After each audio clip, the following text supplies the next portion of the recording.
Bonjour, welcome to Wahsa Distance Education Center's radio Zoom classes. This is SVN3E, grade 11 workplace science, and I am the teacher, Bronwyn Slate.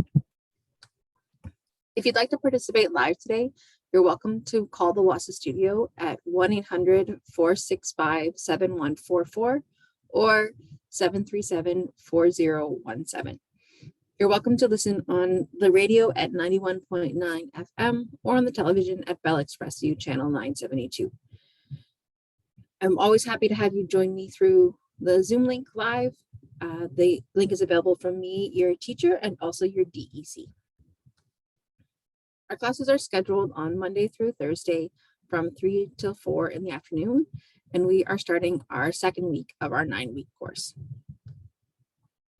Just a reminder of what to submit for marking once you get to that point. The key questions are listed at the end of your IL book, each of your IL lessons. So you have to do most of the workbook questions, but not necessarily all of them. So make sure you check in your IL lesson at the end of each lesson to see which ones are actually assigned. So please do all of them. Some of them are check your understanding questions, some are activities, some are review questions, and showing all of your work and your thinking so that I can truly understand what you understand. Make sure that you're actually answering the question that's being asked, as sometimes things might be similar or you might get sort of distracted. It's totally easy to happen. So make sure you're actually answering the question that's being asked. You're welcome to do this by hand or electronically. So if you want to write in your notebook, you can, and then take a picture or a scan of it, and that's fine. If you want to type it up and either in Word or Google Doc, that is fine too. You all have access to Google Doc through your NNEC account. If you need help with that, let me know and I can help you out. If you're going to use another program, that's probably fine. Just touch base with me so that I can make sure that I can actually open your files. So then how to submit your work for marking? The first method is, if you're doing it out by hand, then to scan your work and then send it electronically, whether or not it's by hand or electronically. If you have a smartphone, you can use the iPhone Notes app or the Android Google Drive app to scan your work in. If you don't have a smartphone and you just want to take a picture, that is fine too. Then you can send it to me through email at studentwork@nnec.on.ca and CC it to Bronwyn Slate at nnec.on.ca. Or you can send it to me through Facebook Messenger at bslatewahsa. Second method is to drop it off in Sioux Lookout. We have an outdoor mailbox at 74 Front Street. We're the big red building next to the post office, and we have a small white mailbox next to our side entrance, so you can just put it in there. The third method is to hand your work into your DEC. Then your DEC can send it to us either through the Express or fax it to 807-737-1732 or toll-free fax to 1-800-463-7852. Like to connect with me on social media, my Facebook and my YouTube are both called Slate Wahsa. You can friend me on Facebook or subscribe to my YouTube channel, and then every time I upload one of our lessons, you'll get a notification. I generally upload our classes within 24 hours of airing, so that's one way to just know that when it's available online.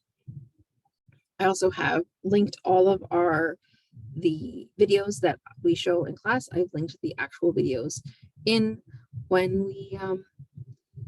our classes in the show notes or through another playlist under SVN3E, just in case you want to access those videos, just watch the videos again instead of watching the whole lesson. Science is really visual. I try to connect as many visuals as well as many videos to sort of make it come to life. So accessing the videos, our lesson YouTube videos are going to set you up for the most success. So if you can't join me live through the Zoom and you don't have access to a reliable internet so you can access YouTube videos, let me know and I can send you a copy of the recordings so you can still access the actual information. If you have any questions or concerns, please contact me. This is why I am here. So you can email me at bronwyn.slate, which is spelled BRONWYN.SLATE at nnec.oa.ca. Message me on Facebook or at Wahsa. You can call me at the office at 807-737-1488, extension 2209. I'm currently having some issues with my voicemail, so if you do leave a message, I might not be able to get it. So if you don't hear back from me within a couple of days, give us a call again and talk to the main office, the main line, or send me an email or Facebook message to try to connect with me. I hopefully will have that fixed soon, but it's not fixed yet. You can also call toll free at 1-800-667-3703. My office hours are Monday through Friday, 9 a.m. to 4 p.m. And I'll get back to you as soon as I can. First, I'd like to always frame my positionality within our course so that we know where I'm coming from and what lens I'm looking at science through, as that is going to shape how I'm teaching. So me, I am a white settler. I have white settler ancestry, and therefore I have white privilege, which means the way that I walk in the world is different than many other folks. But I carry that in how I teach and how I learn. And though I try to be aware of it and recognize my biases and adjust accordingly, that is my positionality. That is where I'm coming from. I live in Northwestern Ontario on the traditional territories of the Anishinaabe people, and I'm trying to learn the best that I can from them and of their culture in order to integrate that within our course. This is my first time teaching this course, so I do have lots to learn as well as lots to unlearn in terms of science and the way that we teach science and learn about science, and whose knowledges and wisdom we acknowledge and welcome when we're teaching about science. So this is all work that I am consistently doing, but if there is something that I am doing that is incorrect or problematic, please let me know and I will work to improve. Also, our textbook is very Eurocentric. So the scientists, the wisdom, the knowledge that they value in our textbook is Eurocentric. It's focused on a European / white, basically, perspective of science and knowledge. So this is problematic, and the textbook may use some problematic language, so just be aware of that. And I do believe that they ignore Indigenous, Inuit, and Métis knowledges and experiences, which is really problematic. So I will try to integrate those into our course as much as possible.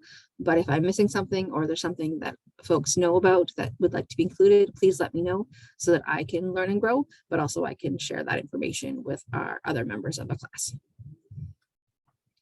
All right, so we are starting Unit 2 today, which is maintaining healthy ecosystems. So healthy ecosystems clean our water, purify our air, maintain our soil, as well as regulate the climate, recycle nutrients, and provide us with food. They provide raw materials and resources for medicines and other purposes. They are the foundation of all civilization and sustain our lives.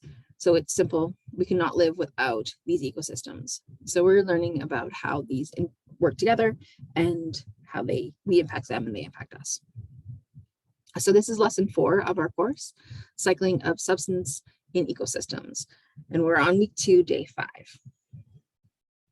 Our learning goals for this course are that at the end of this lesson, you can say, I will be able to describe the relationships among consumers, producers, and decomposers in typical ecosystems, and I will understand how human activity interferes with the cycling of substances in ecosystems.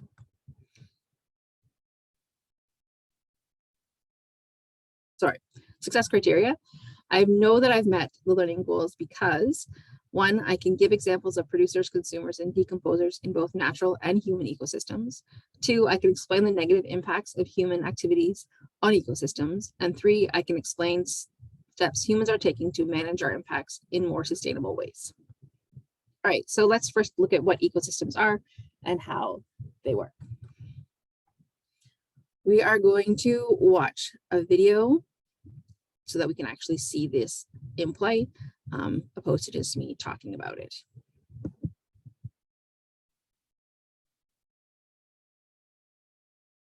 Hopefully it's going to work.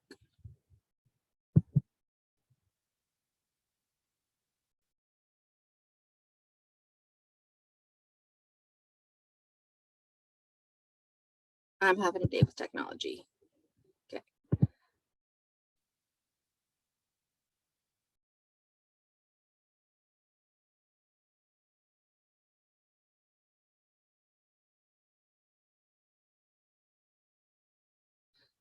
Okay, sorry. Here we go. We will get it to work. I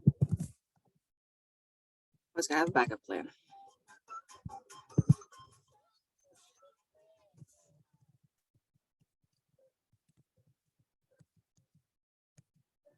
The earth is covered in living things, from very large organisms to the tiniest creatures. All living things on earth have one thing in common: they can't survive alone. To grow and flourish, living things need some ecosystem. An ecosystem is what we call all the things that interact in a specific area, both living and not living. Ecosystems can be hard to define. They are interconnected. System ends and another begins. Different ecosystems may look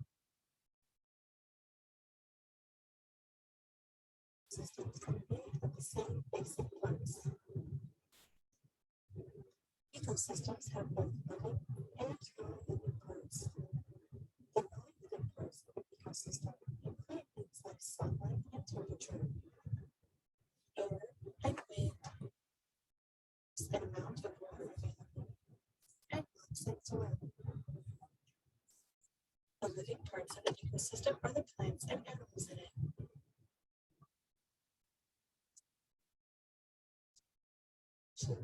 That will determine what kinds of living things will be able to survive there. A coral reef in the desert, or cactus in the ocean, because the conditions are wrong for them to live and grow. There are three main types of living things in an ecosystem: producers, consumers, and decomposers. Producers produce or make their own food. Usually they get their food from sunlight through photosynthesis.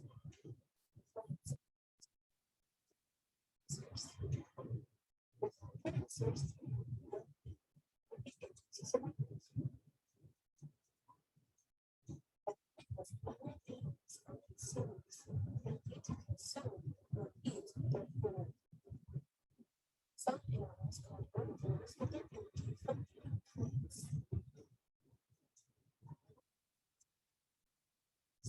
Get their energy from plants. Plants and plants get their energy by eating both plants and meat.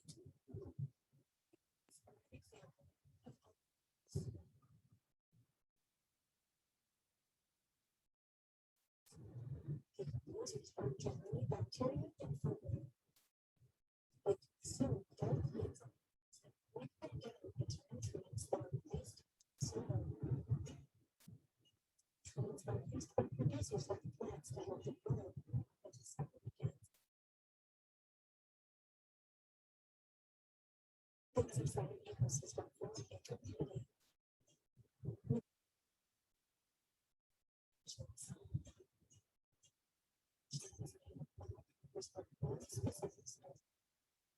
Instead, all of the plants and animals on the savanna make up the savanna community.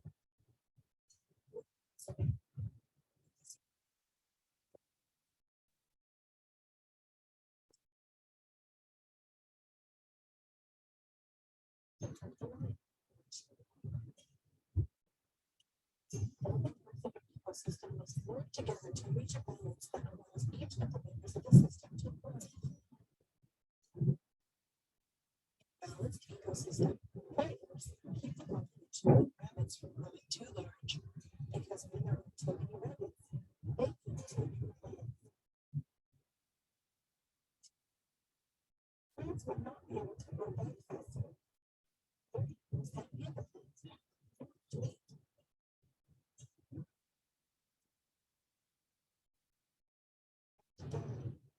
And the soil begins to erode and wash away, which makes them vulnerable to nuclear systems can kill them when something disrupts them. Whether it's to diseases, to erupting volcanoes,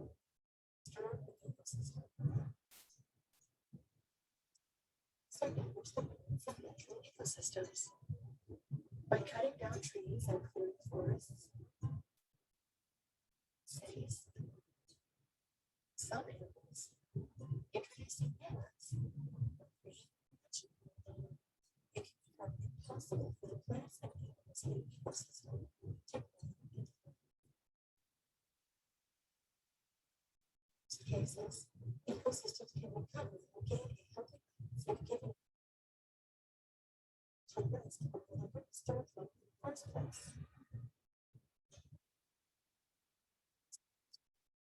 Sources, it is important that we try to protect them. There are many ways to have a positive impact on the ecosystem. Nourishment, planting a tree, conserving water and electricity, and creating time for violence.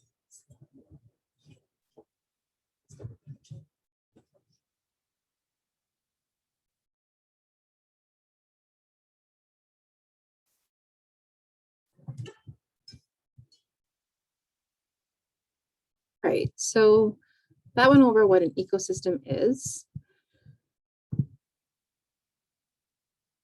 But let's just recap it. So all the plants, animals, and microorganisms, chemicals, and environmental features that exist within together as a community in a particular place is what defines an ecosystem. So here's a graphic that just quickly shows us in terms of all the living things, plants, animals, bacteria, fungi, protists, and non-living things, water, soil, air, minerals, light. So all of them interconnected are within an ecosystem. We're going to focus specifically on the living things, so the producers, consumers, and decomposers. So let's first look at producers. So producers are organisms that create food from inorganic matter. The best examples of producers are plants, lichens, algae, which convert water, sunlight, and carbon dioxide into carbohydrates. So here we can see a visual of plants, trees, and grasses, algae, diatoms, and seaweed, and bacteria, cyanobacteria, and purple bacteria. So we can have them both on land and on water, or sort of a combination of the two. Then we have consumers. Consumers are organisms that cannot create their food. Instead, they consume the food generated by producers or consume other organisms that have in turn consumed producers. Many insects and animals are consumers, including ourselves. So in the video, they talked about herbivores, which eat only plants, carnivores, which eat only animals, omnivores, which eat both plants and animals, which most humans are. And then there's also scavengers, which eat the bodies of dead organisms. And so they would also be a consumer. One thing that they didn't mention in the video was that there are different levels of consumers. So a primary producer is a producer who just converts water, oxygen, sunlight, things like that into energy and grow. And then the primary consumer is something that eats a producer. So in our example here, we have 3 different ecosystems. So grassland, grass would be our primary producer, and a grasshopper would be our primary consumer. In a pond ecosystem, algae would be our primary producer, and mosquito larvae would be our primary consumer. It eats the algae. In the ocean, phytoplankton would be our primary producer, and then zooplankton is our primary consumer. It eats the phytoplankton. Then our secondary consumer is something that eats the primary consumer. So it doesn't eat the producer, it doesn't eat plants necessarily, but it eats the thing that directly eats the plants. So in the grassland, the rat eats the grasshopper. In the pond, dragonfly larva eats the mosquito larva. In the ocean, fish eat the zooplankton. Then we have tertiary consumers. So something that eats the secondary consumer. So the snake eats the rat, fish eats the dragonfly larva, the seal eats the fish. And then finally, we have quaternary consumers. The hawk eats the snake, the raccoon eats the fish, the white shark eats the seal. So there's these levels of consumers. So not only like producers are sort of one level, but consumers come in multiple levels in terms of how far away they are from the actual producer, but that we still gather energy from there through the means of all these other levels. And then we have decomposers. So decomposers break down dead or dying organic matter. Examples of decomposers include detritus feeders such as earthworms and sow bugs, as well as some fungi and bacteria.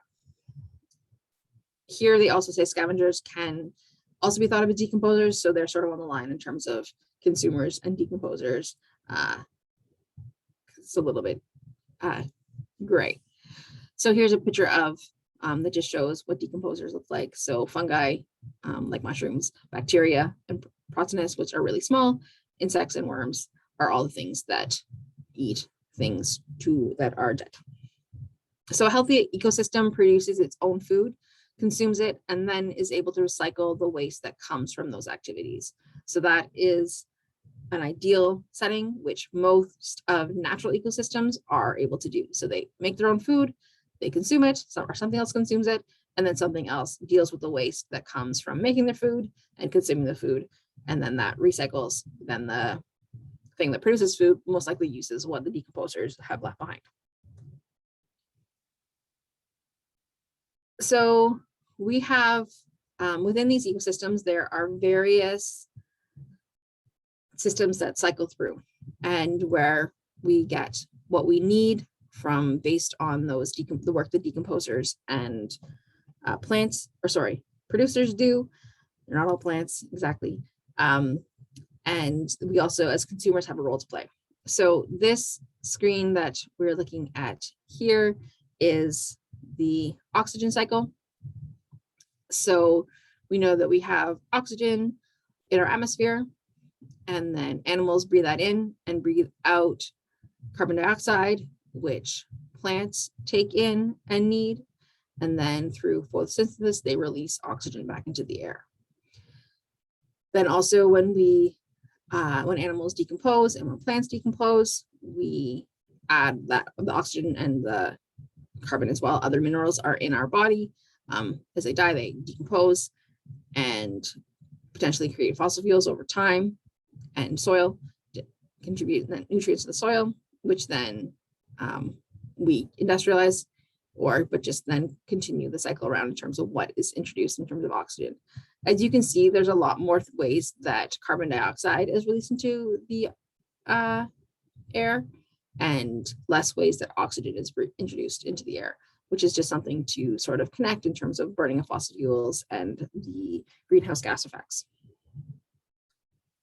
All right, so then our next cycle is the carbon cycle. So similarly, we've talked about how, as I just mentioned, animals take in oxygen and release carbon dioxide, breathe that out. Plants also release some carbon dioxide and then take it back in for photosynthesis, which creates their energy, part of what creates their energy. Then as animals and organisms, plants die, the dead organisms, that carbon goes into the ground, which then is released or we emit through burning of fossil fuels and things like that. So that's how that is sort of a simple cycle of these nutrients and minerals.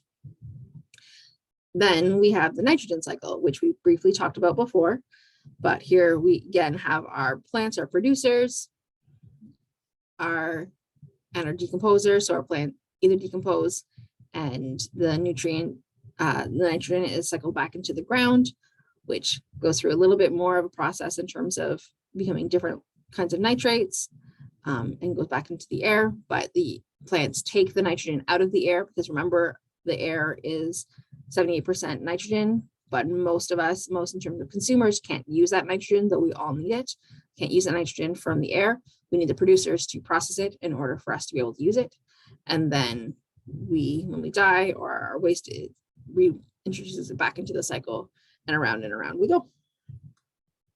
And we also has the phosphorus cycle, which you will see again is the same thing. So here we have our phosphorus is in our ground, in our soil.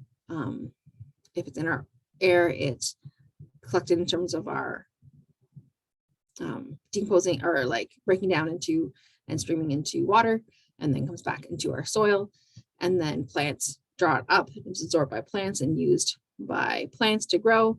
And then through that, we eat plants, consumers eat producers, and that's how we get our phosphorus.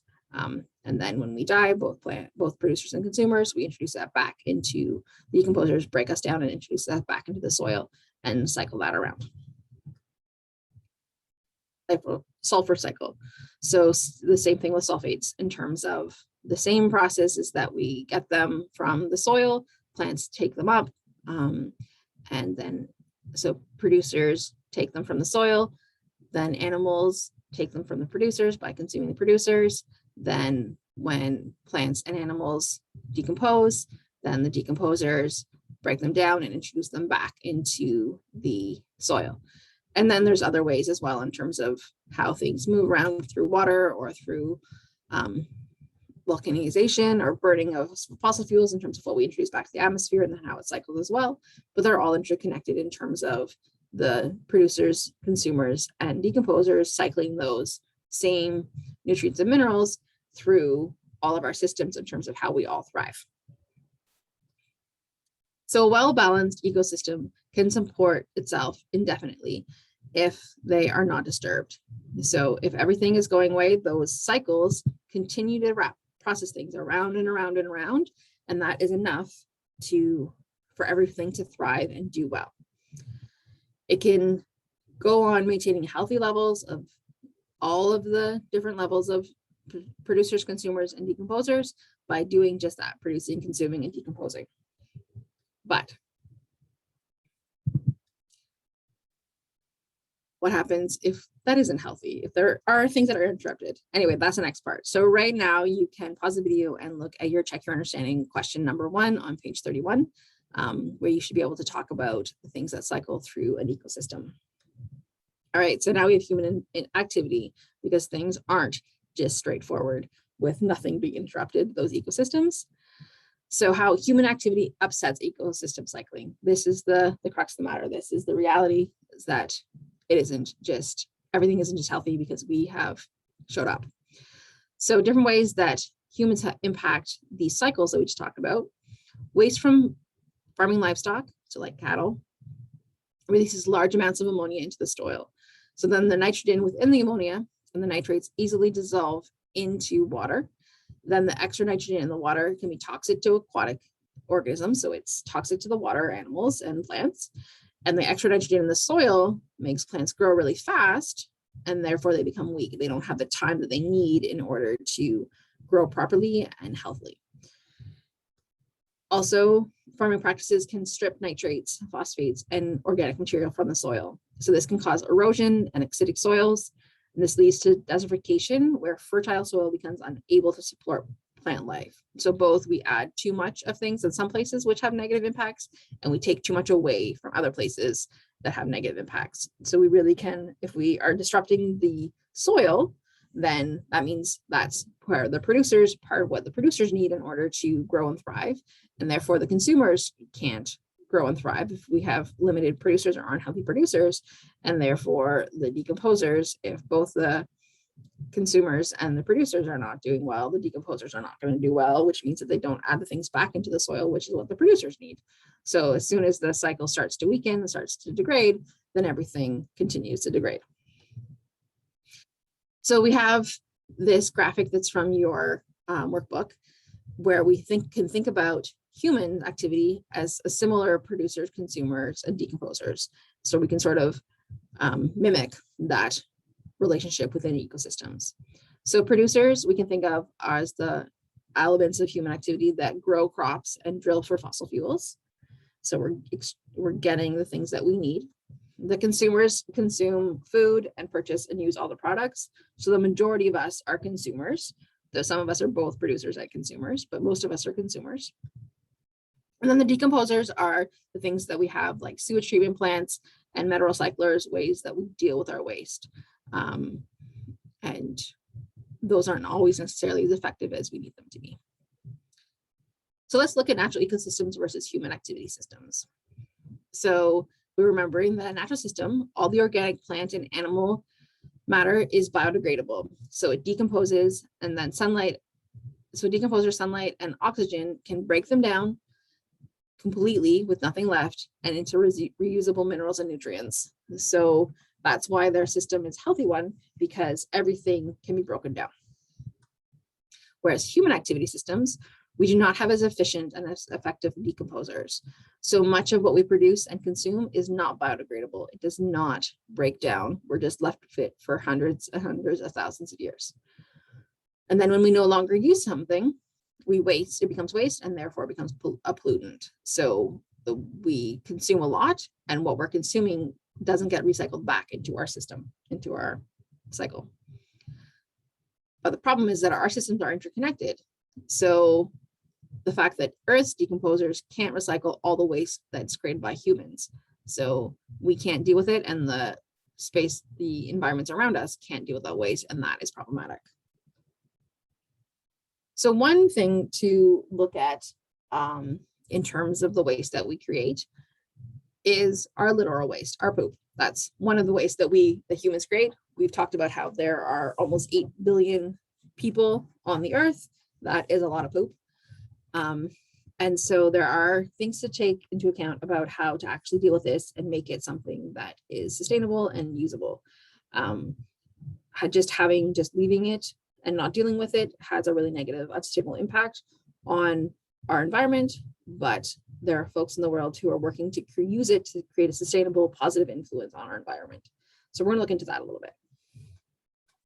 We're gonna watch 2 videos. The first video, hopefully they both work. The first video just sort of gives us a little bit of an idea of what it actually is and sort of how it processes. And then the second video talks a little about that again, but also gives us a little bit more in terms of the concerns, just because we don't want to assume that there's no magic fixes that are going to guarantee everything is great and perfect and with no problems. We need to really, that's sort of how we got in the situation, is being like, oh, plastic is great, wonderful, this solves a lot of problems, but then not thinking in the future in terms of what the impacts are. So the second video talks a little bit about the risks and the things that people are concerned about when we're talking about biosolids. But first, let's just talk more about what it is and how it's not just poop, but also it is poop. Let's see, it's gonna work. Oh, it's not gonna work for me, so 1 second. Let's.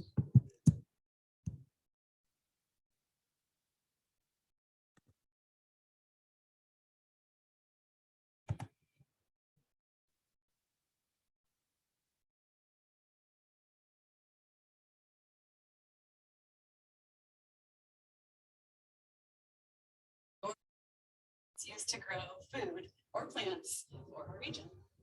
Now, where does this all begin? In your house. Most of us every single day take it for granted. Flush our toilet. So every time that you flush the toilet, you are making a donation to make a fertilizer to grow plants. So all that goes down into the sewer lines to our wastewater treatment plants. The wastewater treatment plant receives your sewage. We're able to pull off that and send it to its own part of the wastewater treatment plant. That's solid.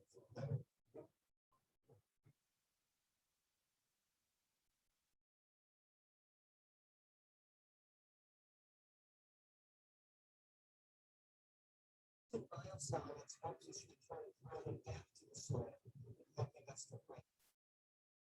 It also helps plants to grow bigger faster, which helps grow bigger. Out there that builds that soil, it's making it just a healthier environment for we. It also holds in water, and it also is an alternate to synthetic fertilizer. Synthetic fertilizer requires a lot of energy, so it's offsetting all of those energy demands. Of course, there's a big factor. You go, oh, poop, that's turned into something else, and we put it on our people at first are like, did I hear about that? Things are working down, and little magic bacteria come in, and they turn things to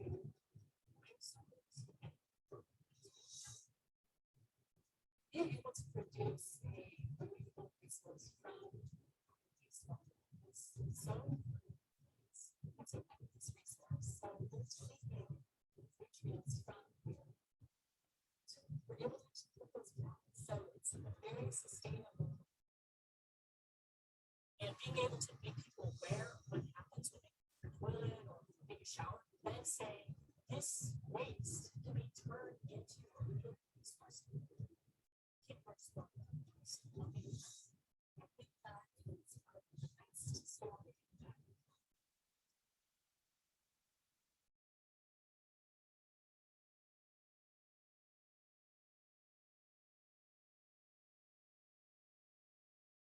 Okay, so that video makes it all sound pretty peachy. So let's think about what might be some of the concerns and just think about it a little bit deeper. Those of you who saw The Martian and walked away wondering if you could have astronaut poop to help you grow potatoes on Mars, the answer is yes. You can also use astronaut poop to grow things back on Earth. Or just any person. Although it sounds a little gross, we humans have been using our own feces for fertilizer for thousands of years, and we are still doing it through biosolids. Solids from wastewater that have been processed to make them safer. There are actually a lot of ecological benefits to using biosolids, so some experts argue we should be using more of them. But questions about their safety remain. So researchers are still studying how best to recycle it. The danger with feces, be it cow or chicken or human, is that they can contain some nasty pathogens. Some because of many microbes and parasites that are born to spend their lives in other people's goods. And between the hosts, be it the fecal oral route, which is how we explain that, right? So if nothing is done to kill those off, then they can come back on any crops that salmonella. But it's to safely use human poop as fertilizer, you first have to make sure that disease-causing bacteria, parasites are dead. The traditional way to do that is composting, which is when you let a massive heap of wet waste from living things, vegetable peels, chicken bones, just sit around until it's broken down by bacteria, worms, and fungi. Well, not just sit there, you have to mix it occasionally to aerate it so our decomposing buddies can get the occasional dose of oxygen needed to continue breaking the stuff down. That process generates a surprising amount of heat, around 71 degrees Celsius, which is enough to at least kill off most of the pathogens sitting there doing it. Which means, in theory, you could make fertilizer from human poop on Mars or just at home. And yes, there are people who do this. There are special plants for it. But most people who state what they call sewage treatment plants. Special biosolids produced from wastewater are anything derived from human waste that's destined to be fertilizer must have a virtual absence of pathogens to prevent infections and stable. So these biosolids are typically undergo both biological treatments and some of the composting and sterilization procedures, though there are several different methods used. A 2017 study estimated that publicly owned sewage treatment centers produce around 7.2 million tons of biosolids every year, half of which makes its way on the farm. So that is a lot of processed food, but it's only about half of the total amount of solids that the facilities produce. The rest remain as sewage sludge, which has to be disposed of through incineration or landfills. And less than 1% of U.S. farms fertilize with them. So we could potentially ramp up the use of biosolids by putting some mechanisms to do this, but the biosolids are so green. Instead of sewage ending in the waterways or landfills, it gets repurposed to resupply depleted soil nutrients. Recycling for the win. Biosolids are also generally cheaper to make than synthetic fertilizer. Together, that means they could make the biggest difference in countries that struggle with sanitation. By composting human waste, countries could make cheap fertilizer and improve the health of their citizens at the same time. But they don't speak pretty great in the U.S. or anywhere because their disposal is costly and harms the environment. So by recycling, sewage treatment plants save money and help Mother Nature. But the upsides are clear. There are scientists and organizations that are the issue isn't the gross factor. It's what else ends up down the drain. Like pharmaceutical compounds, cleaning agents, and metals. Some biosolids are considered heavily regulated, which don't cover absolutely everything that could potentially harm us. Studies have shown that such concerns aren't completely without merit. A 2009 EPA previous survey found traces of pharmaceuticals, steroids, and flame retardants in various treatment plants biosolid samples. And a 2012 study found that earthworms in biosolid treated soil had taken in pharmaceuticals and other stuff like disinfectants from antibacterial insects. But it's unknown if this actually harms the worms or could harm lungs. Even when research on worm study health risks speculative, while the benefits of using biosolids were clear, there's also a risk that biosolids could promote signals, microbes that are resistant to multiple resistance is a concern whenever microbes are exposed to levels of antibiotics below what kills them outright. And that can happen with biosolids because many of the antibiotics we take end up in our feces. We know that resistant bacteria are found in sewage and sludge prior to the treatment process and make biosolids, and sometimes after, depending on what we use. So it's possible that these bacteria or their genes could be spread when biosolids are used. So scientists need more information about what works best in the world. Hopefully they can find ways to recycle our equipment without contributing to the growing problem of resistance. So we just have to collect more data. Also efforts to find other safe uses for biosolids, like a coalition of agencies in the San Francisco Bay Area looking at the use of them to generate electricity. Biosolids can be turned into biofuels, cutting down on our targeted to building materials for some seriously eco-friendly housing. No plans to launch the Martian compost piles yet. We're just going to have to wait for Elon Musk on that one. Thank you for watching this episode of SciShow. All right.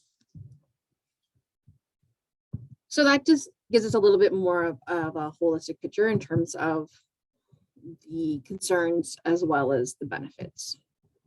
And I will link those both those videos in our show notes. So if you want to watch them again or connect through them to other information, you're welcome to.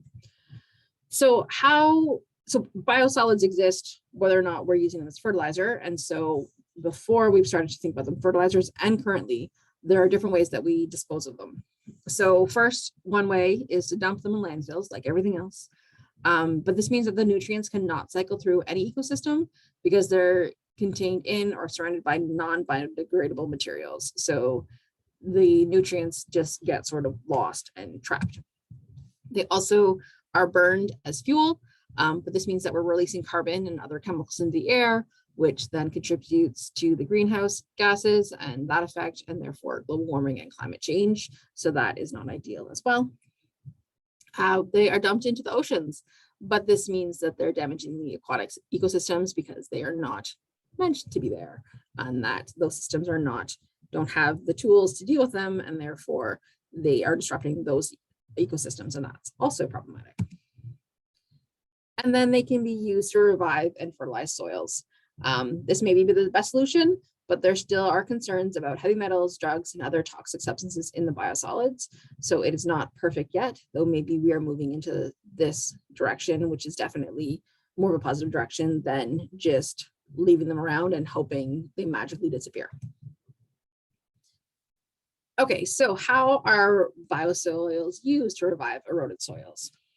So when the top layer of soils have been mined for metals or minerals, they become damaged. This is called strip mining, and it causes erosion and makes soils too acidic to support plant life. So in some places, not everywhere, but in some places, they've started to try this, where they take biosolids and they treat these soils, which then neutralizes them. So this halts erosion and stops toxic chemicals from running into the groundwater. So we know that when erosion happens, then the nutrients get washed away and there's nothing there to stop and protect the soil and the surrounding water from any toxins that are in the environment. So the biosoils, by treating the soil and sort of adding those nutrients and adding that health back into them, then they are hardier and stronger and can protect them from the other things, from the elements and such. So then we're talking about biosolids being used as crop fertilizers as a positive option. So biosoils are being used as fertilizers, as we've just heard. And so in like just straight up crop soils, or also in compost mixtures, as we're trying to figure out ways to sustainably deal with biosolids. But pathogens, which are like bacteria and things that create diseases, and potentially harmful heavy metals, like lead and mercury and things like that, are concerned, as not all biosolids are as clean as others, and they're not all treated equally in terms of being cleaned, and the system isn't perfect to get that all figured out yet. They're working on it, but it's not there yet. So effective sewage treatment systems are essential for the production of safe and usable biosolids. So this needs to be done really, really carefully and wisely in order to make sure that what we're using is safe and actually helping us opposed to harming us more. So biosolids are one way of improving the decomposers in the human activity system that affects our ecosystems. However, we're still studying and learning, so we must be careful about what we introduce into the environment. We can't just be like, this is an awesome idea, we should totally do this, everybody do this, because we don't have all the information yet. We aren't totally confident that we have considered all the angles and considered all the impacts for future generations. So it's important to move slowly and carefully and effectively before we just dive in and do something that could have really, really great benefits, but also could have really detrimental impacts if we're not careful about it. So now you can pause the video and do the key questions on page 34. Again, they are check your understanding questions 1 and 2. All right, so let's review lesson 4, our highlights for cycling of substances in ecosystems. So our ecosystems, remember we talked about the non-living elements exist. We didn't talk about them too in depth, but they are part of it. And there's the living elements, which are the producers, the consumers, and the decomposers. We talked about interconnected cycles, so how the producers, consumers, and decomposers all use and cycle through oxygen, carbon, nitrogen, phosphorus, and sulfur. So they all use them in different ways and then release different elements that then get cycled through. And this is all part of how the producers, consumers, and decomposers are interconnected and dependent upon each other, but also how they support each other. And we talked about biosolids as what they are and how they are treated, how they are helpful, and what are the concerns, as one example of how we are trying to improve within the human activity, the decomposers. So we are pretty good consumers. We are trying to be better producers in terms of producing things that are sustainable and not having a negative impact on the environment. But we also need to work on our decomposers in terms of how to recycle things back into our systems so that we aren't just stripping our community, our environments of the nutrients and minerals that we need. So success criteria 1 is I can give examples of producers, consumers, and decomposers in both natural and human ecosystems. Success criteria 2 is I can explain the negative impacts of human activities on ecosystems. And success criteria number 3, I can explain steps humans are taking to manage our impacts in more sustainable ways. So hopefully now you're comfortable doing all 3 of those things as you cover this lesson. Right, so now you are able to do your key questions on page 35. They are review questions. There's just 6. They're sort of at the bottom. There's an activity, I believe, at the top of the page, so you don't need to do that, but just do the 2.1 review questions where there are those 6 questions. And if you have any questions, feel free to reach out so that we can chat about those questions. As always, if you have any questions or concerns, please contact me. Again, this is what I'm here for. I am the teacher, and though I'm not physically in your presence, I am here to help you however I can. So you can reach me by phone at 807-737-1488, extension 2209. Remember, I don't have amazing access to my voicemail right now. So if you are leaving me a voicemail and I don't return it in a couple of days, call me again or reach out through one of the other methods. You can also call toll free at 1-800-667-3703. My email address is bronwyn.slate, which is spelled BRONWYN.SLATE@nnec.on.ca. You can connect with me through Facebook at SVN3E Wahsa, and also you can find the replay of this lesson as well as our previous lessons on YouTube at SVN3E Wahsa. Remember, all of our lessons are found under the playlist SVN3E, and then there's 2 components there. You can either just watch all of our lesson videos, which are all the ones that I've posted or recorded through Zoom here, or there's also a playlist within our SVN3E list where are just all of the supplementary videos. So all of the videos that I've found on YouTube that are sort of benefiting our additional resources that you can then watch again or use those to find other information that you might be looking for. My office hours for this term are Monday through Friday, 9 a.m. to 4 p.m. So if you're looking for me, that is the best time to get me. If you need to connect with me and that time does not work for you, then send me an email or a message, and we can schedule a time that works for both of us in order to connect so that I can support you. That's totally possible. We just need to organize it ahead of time. Thank you so much for joining me today. I hope you have learned something and this has helped you with your key questions. Yeah, magwitch. Have a good day.